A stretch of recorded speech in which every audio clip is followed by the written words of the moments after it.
Bonjour à tous et bienvenue dans cette vidéo du chapitre 7 sur les mouvements dans un champ de force centrale.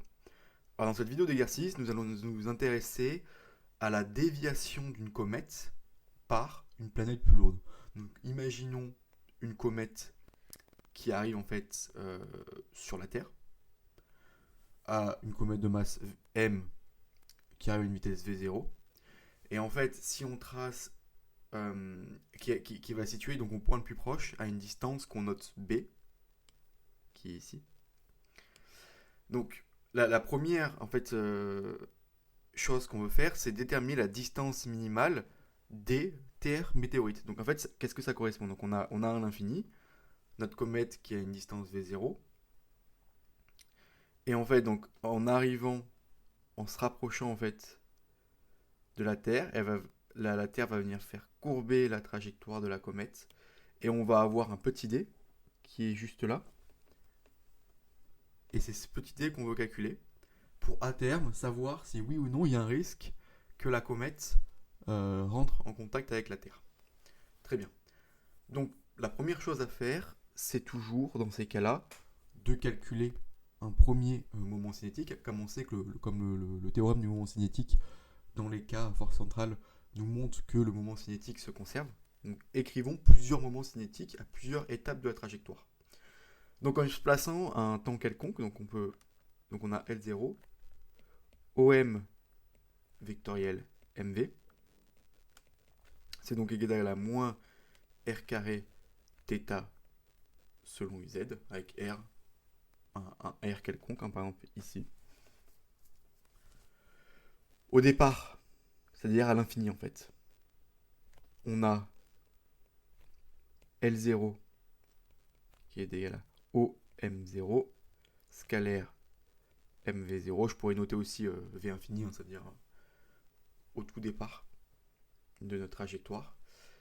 Et ça, en fait, on montre que c'est moins MB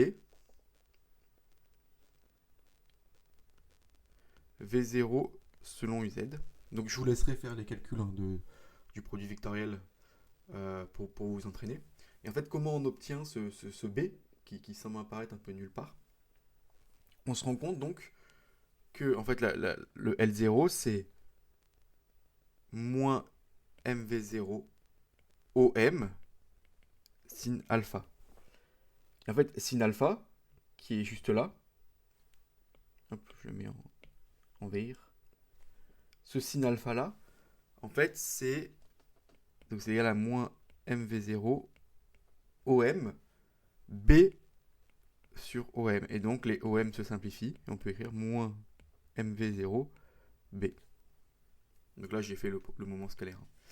Et donc en mettant le vecteur, c'est selon UZ.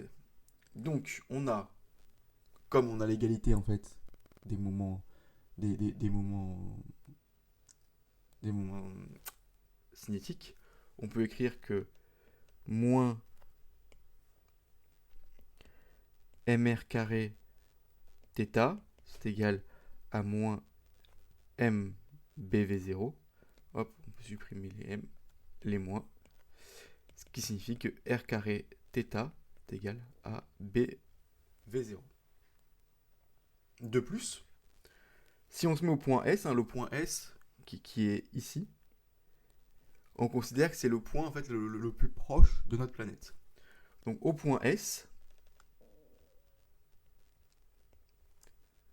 on a L0 qui est égal à moins dvs, d avec cette distance minimale, selon uz.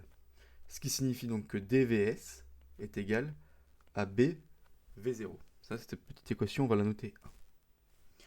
On peut aussi utiliser la conservation de l'énergie. Donc la conservation d'énergie, ça va nous permettre en fait d'obtenir une relation entre D et Vs. Donc conservation de l'énergie, ça donne une relation entre D et Vs. Et en fait, c'est initialement donc l'énergie mécanique de notre comète, c'est 1,5 de mv0 carré. Et par définition, l'énergie potentielle à l'infini, on dit que c'est égal à 0, qui est égal à 1,5 de mvs carré, moins g fois le produit des masses, avec grand M, la masse de notre planète, d. Donc là, on a bien cette relation entre d et vs. Et on peut éliminer vs entre 1 et 2, avec, en combinant en fait l'équation 1 et l'équation 2.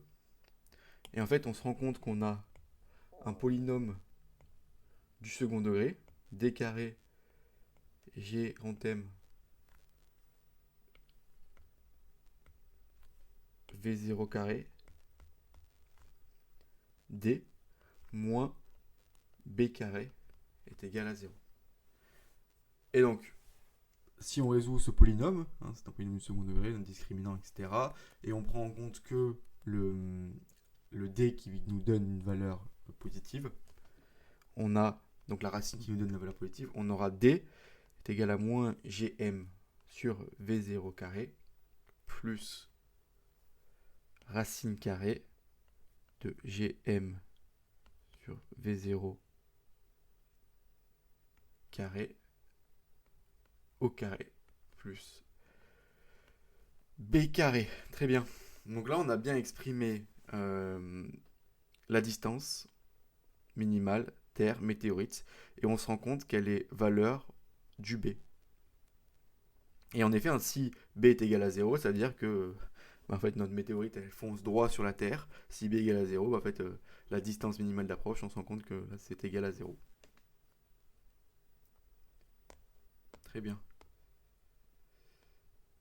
Hop, attendez.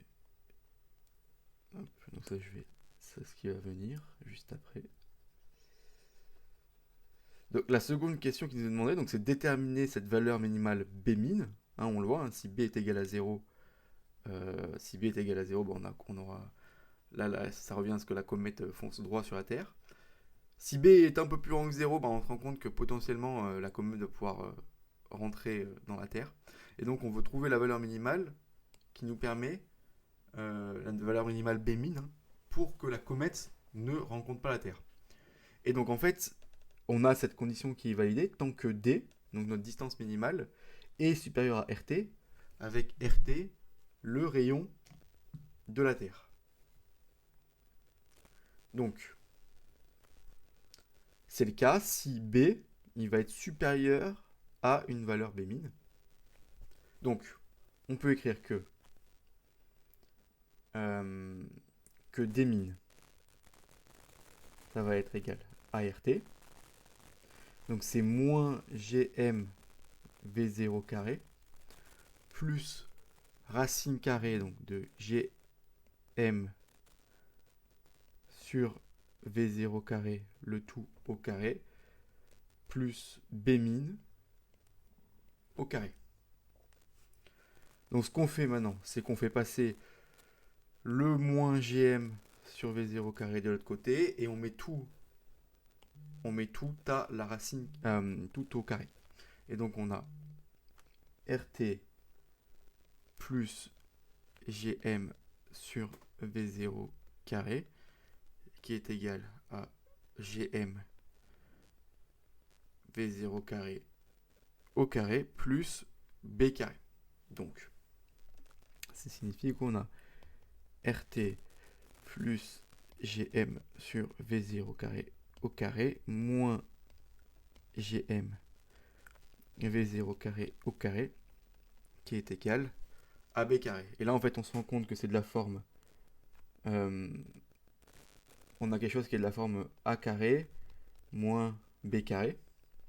Et ça, on se rappelle, c'est A moins B, A moins B, A plus B. Et donc, on peut réécrire notre B carré de la façon suivante. On a B carré min. Cette fois, j'oublie les mines. B carré min qui est égal à RT fois RT plus 2GM sur V0 carré. Et donc, en factorisant par RT, c'est RT carré 1 plus 2gm V0 carré RT. Et donc on a Bmin qui est égal à RT racine de 1 plus 2gm gigantème, excusez-moi,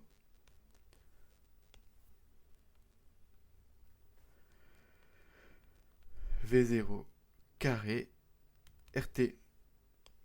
Et donc là, on vient de calculer la distance Bmin minimale pour que la comète, excusez-moi, ne rencontre pas la Terre. Donc je vous remercie de m'avoir suivi le long de cette vidéo et à bientôt pour une prochaine vidéo d'exercice.